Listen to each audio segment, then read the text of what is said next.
अस्सलाम वालेकुम दोस्तों, सबसे पहले उम्रा वीज़ा के नए रेट आए हैं वो आप जान लीजिए कि एक दफ़ा तो ये मैं बता दूं कि बग़ैर ट्रांसपोर्ट के ये रेट होंगे। इसमें ट्रांसपोर्ट शामिल नहीं होगी, वो आपने अलग करवानी है। वो आप एक बंदा है टैक्सी करवा ले, चार बंदे हैं वो मिल के टैक्सी करवा ले, सात आठ बंदे हैं स्टैर या 9 सीटर करवा ले, 20 22 25 बंदे हैं कोस्टर करवा ले, और ज़्यादा लोग हैं तो बड़ी हाईएस्ट करवा ले। इस तरह वो आपकी मर्ज़ी है, लेकिन ये बगैर ट्रांसपोर्ट के बताना लगा हूँ। इन्फेंट जो बच्चा है ना 2 साल से छोटी छोटी उम्र का, 480 सऊदी रियाल का उसको उम्रे का वीज़ा मिलेगा। इसके साथ हेल्थ इंश्योरेंस शामिल होती है। खुदा ना खास्ता कोई एक्सीडेंट की सूरत में, बीमारी की सूरत में मुफ्त आपका सऊदी अरब से इलाज हो सके। और अगर सिंगल एक बंदा उम्रे पे जा रहा है इंडिविजुअल तौर पे 900 सऊदी रियाल का उम्रा वीज़ा मिलेगा। अगर दो लोग जा रहे हैं तो 50 सऊदी रियाल उम्रा वीज़ा का रेट कम हो जाएगा। अगर तीन लोग जा रहे हैं फिर 800 सऊदी रियाल का वीज़ा मिलेगा। चार लोग जा रहे हैं 770 सऊदी रियाल का वीज़ा मिलेगा। चारों को डिवाइड नहीं होगा, चार लोग जा रहे हैं तो एक बंदे के हिस्से में 770 सऊदी रियाल आएगा। और फिर इसी तरह अगर आप 5 से लेके 50 बंदे तक जा रहे हैं तो 675 सऊदी रियाल एक बंदे के हिस्से में आएगा, उम्रा वीज़ा की फ़ीस होगी। और दोस्तों ये एक स्टैंडर्ड जो डेज़ है ना 21 डेज़, उसकी उम्रा वीज़ा फ़ीस है। अगर आप 28 दिन के लिए उम्रा पर जाते हैं तो फिर आपकी जो फ़ीस है 50 60 जो उम्र 50 60 रियाल उम्रा वीज़ा के एक्स्ट्रा देने पड़ेंगे। और 3 महीने उम्रा वीज़ा पर जाते हैं तो वो 1500 से लेके 1700 सऊदी रियाल उम्रा वीज़ा की फ़ीस होगी। दोस्तों इसी तरह इन्फेंट जो बच्चा है ना 2 साल से कम उम्र का, उसका मुकम्मल जो उम्रा पैकेज है वो 80,000 रुपये का बनेगा पाकिस्तानी करेंसी में। और जो बच्चा 12 साल से कम उम्र का है उसका 2 लाख रुपए के करीब आसपास बनेगा। अब वैसे जो बच्चा इन्फेंट है ना 2 साल से कम का, उसकी एयरलाइन जो टिकट है वो बिल्कुल मुफ्त होती है। उसके ऊपर टैक्स होता है, वो टैक्स देना पड़ता है सिर्फ।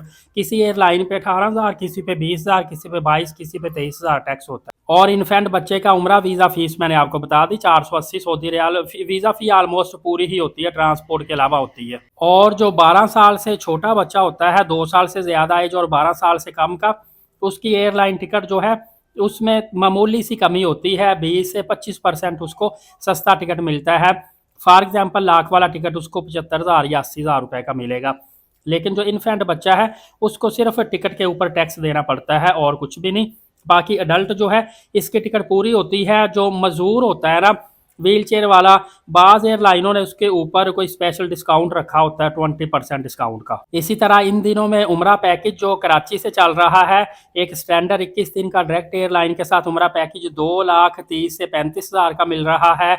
और पाकिस्तान के बाकी जो शहर हैं लाहौर, इस्लामाबाद, रावलपिंडी, पेशावर, सियालकोट, मुल्तान, इन एरिया से आप देखेंगे तो पैकेज जो एक एवरेज आपको 2,60,000 से 70,000 रुपये का मिल रहा है, जो कि इकोनॉमी क्लास का पैकेज है, डायरेक्ट एयरलाइन के साथ है, 21 दिन का पैकेज है।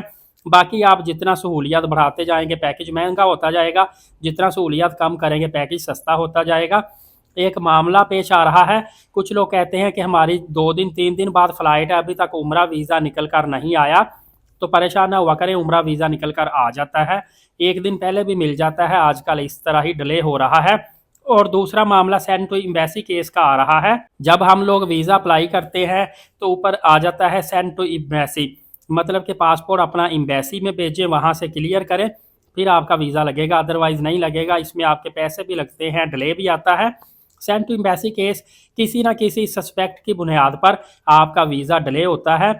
फॉर एग्जांपल उनको अगर शक पड़े ये बंदा बार बार क्यों सऊदीया जा रहा है, या ये शक पड़े कहीं ये काम के लिए तो नहीं जा रहा, या समटाइम ये होता है कि एक बंदे का नाम इस तरह का मिलता जुलता नाम होता है कि उसके नाम का कोई दूसरा बंदा सऊदीया में गया होता है, वहाँ पे उसने कोई वायलेशन की होती है, उसका पासपोर्ट ब्लैक लिस्ट होना, कोई ना कोई मसला होना जो आज़ाद से क्लियर ना होना, तो उसके साथ मिलता जुलता नाम या एक आध वर्ड मिलता जुलता किसी बंदे का हो तो वो भी सेंड टू एम्बेसी केस में आ जाता है।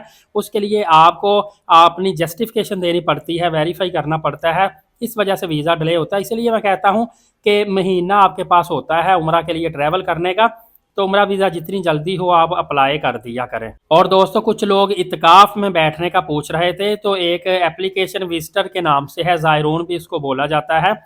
उस एप्लीकेशन पे आपने खुद को रजिस्टर करना होता है। वहाँ से आपने इत्काफ़ का परमिट लेना होता है। जिन लोगों ने रमज़ान के पहले दूसरे अशरे में बैठना है वो शबान में परमिट ले सकते हैं। इत्काफ़ के आखिरी जो अशरा है उसका परमिट आपको पता है 10 रमज़ान के बाद खुलता है। अभी से बुकिंग नहीं कर सकते, जैसे जैसे वक्त करीब आता है वैसे वैसे आप परमिट ओपन होता जाता है, आप परमिट ले सकते हैं। इसके अलावा हो सके तो कुछ हज उम्रा सर्विसेज वाले भी हैं जो आपको इत्काफ़ का परमिट लेके कार्ड बनवा के ऑनलाइन ही दे सकते हैं। फ्रेंड्स, ये आज की बहुत अहम मालूमात थी, दूसरों तक शेयर कर दीजिएगा। नए आने वाले एलीट साकिब यूट्यूब चैनल को सब्सक्राइब करके बेल नोटिफिकेशन को ऑल कर लीजिएगा ताकि तमाम तरह अपडेट्स आपको बर वक्त मिलती रहे।